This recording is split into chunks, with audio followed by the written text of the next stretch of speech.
नमस्कार साथियों, मैं अमित भंडारी एक बार फिर से स्वागत करता हूं आप सभी लोगों का आपके अपने यूट्यूब चैनल पर। तो इस वीडियो पर मैं आप सभी लोगों के बीच हिंदी राजभाषा से संबंधित प्रमुख प्रश्न लेकर आया हूं। तो इस वीडियो को आप लोग का बिना कोई भी समय व्यर्थ किए बिना शुरू करते हैं। तो पहला प्रश्न है हमारा इस वीडियो का, संविधान की कौन सी अनुसूची में क्षेत्रीय भाषाओं का उल्लेख मिलता है? तो काफ़ी सरल प्रश्न है ये, वेरी इजी। इसका राइट आंसर है ऑप्शन नंबर बी, आपका 8वीं अनुसूची। इसमें आपका मिलता है क्षेत्रीय भाषाओं का उल्लेख। तो इसके बारे में मैं आप लोगों को बता दूं, 8वीं अनुसूची में अभी कितनी भाषाएं हैं। जैसा कि यहाँ पे प्रश्न नंबर 2 में पूछा है, भारत के संविधान की 8वीं अनुसूची में कितनी भाषाएं हैं। तो देखो, अभी है आपका करंट पे 22। पर एक और प्रश्न बन सकता है इसमें से एग्जाम पर, क्या कि 8वीं अनुसूची में प्रारंभ में कितनी भाषाएं थी? प्रारंभ में थी 14। उसके बाद समय समय पर संशोधन हुए और करंट पे अब ये भाषाएं कितनी है? 22 है आपका। और उसके बाद देखो, मैं आपको बता दूं संशोधन के बारे में। पहला संशोधन हुआ था 21वां संविधान संशोधन, जिसमें सिंधी लैंग्वेज को ऐड किया गया था, और यह हुआ था आपका 1967 पर, 1967। उसके बाद देखो, अगला संशोधन हुआ था आपका 71वां संविधान संशोधन। कब हुआ था आपका? यह हुआ था आपका 1992 पर। इस पर कितनी भाषाओं को जोड़ा गया था? इस पर आपकी 3 भाषाओं को जोड़ा गया था। उसको याद करने का सूत्र है आपका न म क। उसके बाद देखो, अब मैं आप लोग को बताऊं, देखो फर्स्ट 9 से आ गया आप लोग का नेपाली, उसके बाद 9 से आ गया मणिपुरी, उसके बाद आ गया अगला कोंकणी। उसके बाद अगला प्रश्न है ना, रुको एक बार इसके बारे में मैं आपको थोड़ा अच्छे से बताता हूँ, जब इसमें घुसी गई है तो डीप। उसके बाद देखो, अगला संशोधन हुआ था 92वां। ये कब हुआ था आपका? ये हुआ था आपका सन 2003 पर। इस पर 4 भाषाओं को ऐड किया गया था, इसमें जोड़ा गया था। फर्स्ट है बोडो, उसके बाद आता है आपका डोगरी, उसके बाद आता है मैथिली, उसके बाद आता है आपका संथाली। तो इस प्रकार कितनी भाषाएं होगी टोटल? ये हो गई आपकी 22 भाषाएं। उसके बाद तीसरा प्रश्न, भारतीय संविधान में किस अनुच्छेद में राजभाषा संबंधित प्रावधानों का उल्लेख है? तो यह है आपका 343 से 351 तक। और इसके बारे में मैं बताऊंगा आप लोगों को। 343 पर ऐसा होगा कि किसी भी संघ की राजभाषा हिंदी होगी, संघ की राजभाषा हिंदी होगी। और उसके बाद देखो, संघ की राजभाषा हिंदी हो जाएगी तो कॉमन सी बात है, उसके बाद एक आयोग भी गठित होगा इससे संबंधित। 344 आता है उसके बाद अगला 344। इस पर ऐसा होगा कि एक राजभाषा आयोग होगा, 344। चलो, उसके बाद हमने संघ की बात कर ली और संघ के राजभाषा आयोग की बात कर ली। उसके बाद हम नेक्स्ट पर आते हैं, अगला 345। 345 पर क्या होगा? राज्य से संबंधित, संघ के अंदर जो राज्य होंगे। उसके बाद 345 में आएगा आपका राज्य की राजभाषाओं से संबंधित। उसके बाद 346 पर क्या आएगा? चलो, हमने संघ की बात कर ली, उसके बाद राज्यों की बात कर ली। 346 पर आपका आएगा, सपोज किसी राज्य की राजभाषा अलग है, दूसरी की अलग है, तीसरी की अलग है, चौथे की अलग है, ठीक है। 345 आपका राज्यों की राजभाषाओं से संबंधित हो गया। पर उसके बाद जो आपका बट 346 आएगा, इस पर आपका ऐसा हो कि दो भी कोई से भी राज्य होंगे ना, इन राज्यों के बीच में जो पत्राचार के लिए प्रयुक्त की जाने वाली भाषा, 346 कम्युनिकेशन के लिए यूज की जाने वाली भाषा।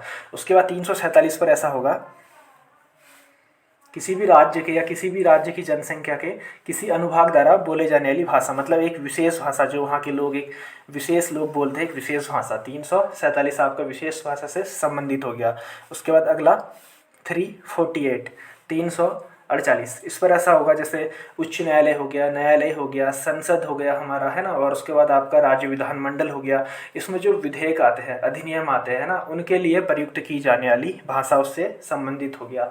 और 349 आपका हो गया भाषा से संबंधित कुछ विधियाँ अधिनियमित करने के लिए। उसके बाद अगले दो तो काफ़ी ईजी है। 350 आपका बच गया, ये हो गया आपका व्यथा के निवारण के लिए 350। और उसके बाद अगला एक और पूछेगा, तो इसमें कन्फ्यूज हो जाओगे आप लोग, इसको अच्छे से देखिए। 350 और 350 को हमें यहाँ पर काफ़ी फर्क है।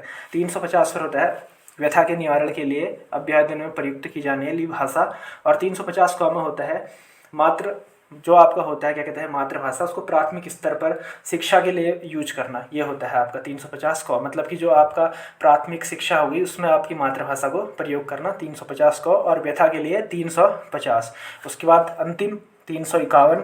351 आपका संबंधित है हिंदी भाषा के विकास के लिए निर्देश, ये है निर्देश से संबंधित, काफ़ी सरल है यह। उसके बाद अगला, भारत की राजभाषा है, चौथा प्रश्न। तो इसका सही उत्तर है आपका ऑप्शन नंबर ए, हिंदी। अब यहाँ पर देखो, एग्जाम पर एक और प्रश्न बन सकता है कि भारत की राष्ट्रभाषा है, तो ये सारे ऑप्शन मिल जाएंगे आपको। आप उस पर हिंदी कर दोगे तो यह आपका गलत हो जाएगा। हिंदी, मैं आप लोगों को बताऊं, हिंदी आप में से कई लोग जानते भी होंगे, हिंदी राष्ट्रभाषा नहीं है, यह राजभाषा है। उसके बाद अगला 5वां, भारतीय संघ की आधिकारिक भाषा के रूप में संविधान द्वारा किसे मान्यता प्राप्त है? तो इसका सही उत्तर है आपका ऑप्शन नंबर बी, हिंदी को। उसके बाद 6वां प्रश्न, संविधान के किस अनुच्छेद के अंतर्गत हिंदी को राजभाषा के रूप में दर्जा प्रदान किया गया है? तो अभी बताया था मैंने आप लोग को, सारे के सारे अनुच्छेद बताए थे। इसका सही आंसर है आपका ऑप्शन नंबर सी, 343। उसके बाद अगला प्रश्न, किसी देश की राष्ट्रभाषा है ना आपकी हिंदी, लेकिन शासकीय प्रयोजन के लिए अंग्रेजी भाषा के प्रयोग को कब तक करने की अनुमति प्रदान की गई है? तो इसका सही उत्तर है अनिश्चित काल के लिए। अनिश्चित काल के लिए, कोई भी फिक्स नहीं है। उसके बाद अगला प्रश्न, किसी भाषा को किसी राज्य की राजभाषा के रूप में अंगीकार करने का अधिकार किसे है? तो इसका देखो यहाँ पे, राष्ट्रपति को तो होगा नहीं। उसके बाद आपका अगला संसद को होगा नहीं, क्योंकि यह राज्य का पूछा है इसमें। उसके बाद राजभाषा आयोग का होगा नहीं, तो बचा क्या? राज्य विधानमंडल का यह अधिकार है। उसके बाद अगला प्रश्न, संविधान की 8वीं अनुसूची में सम्मिलित भाषाओं में निम्नलिखित में से कौन सी भाषा बोलने वाले लोग सर्वाधिक है? देखो, सबसे ज़्यादा हमारे देश में क्या बोली जाती है? आपका बोली जाती है सबसे ज़्यादा हिंदी लैंग्वेज बोली जाती है। हिंदी के बाद सेकंड पे क्या बोली जाती है? एग्जाम पर प्रश्न पूछ सकता है, सबसे ज़्यादा तो पूछेगा नहीं जहाँ तक है, क्योंकि आप सभी लोगों को पता है हिंदी है।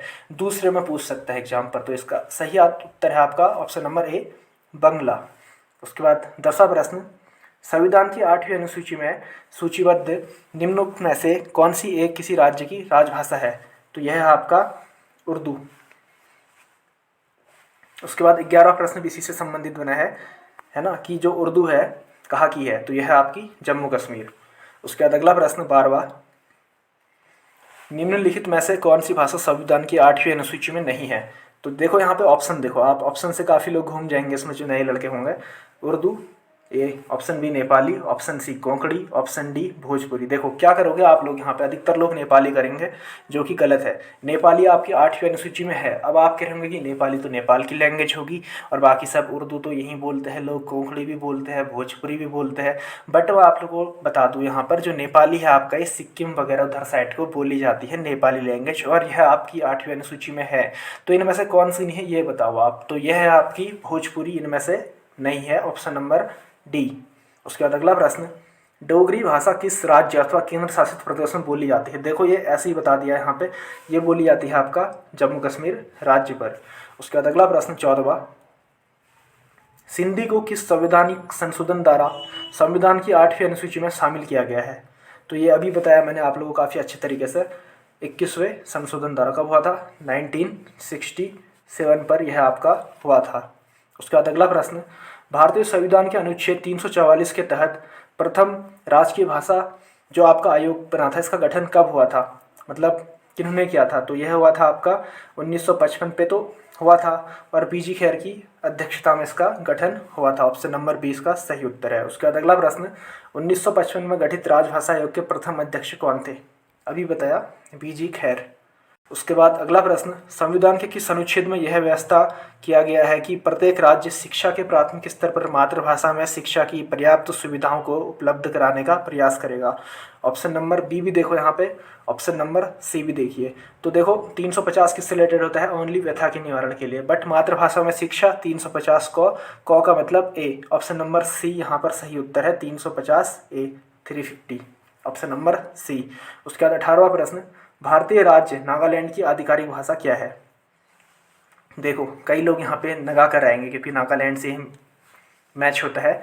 इसका सही उत्तर है आपका ऑप्शन नंबर ए, अंग्रेजी नागालैंड की आधिकारिक भाषा है। तो यहाँ पर आप लोगों के राजभाषा से संबंधित प्रमुख प्रश्न खत्म हो चुके हैं, और आप लोगों से एक रिक्वेस्ट है मेरी कि इस चैनल को जरूर सब्सक्राइब करिए और इस वीडियो को लाइक करिए, और ऐसी वीडियोस पाने के लिए इस चैनल को जरूर सब्सक्राइब कर लीजिए। तो मिलते हैं अगली वीडियो पर, और तब तक के लिए good bye, best of luck for your studies, thank you.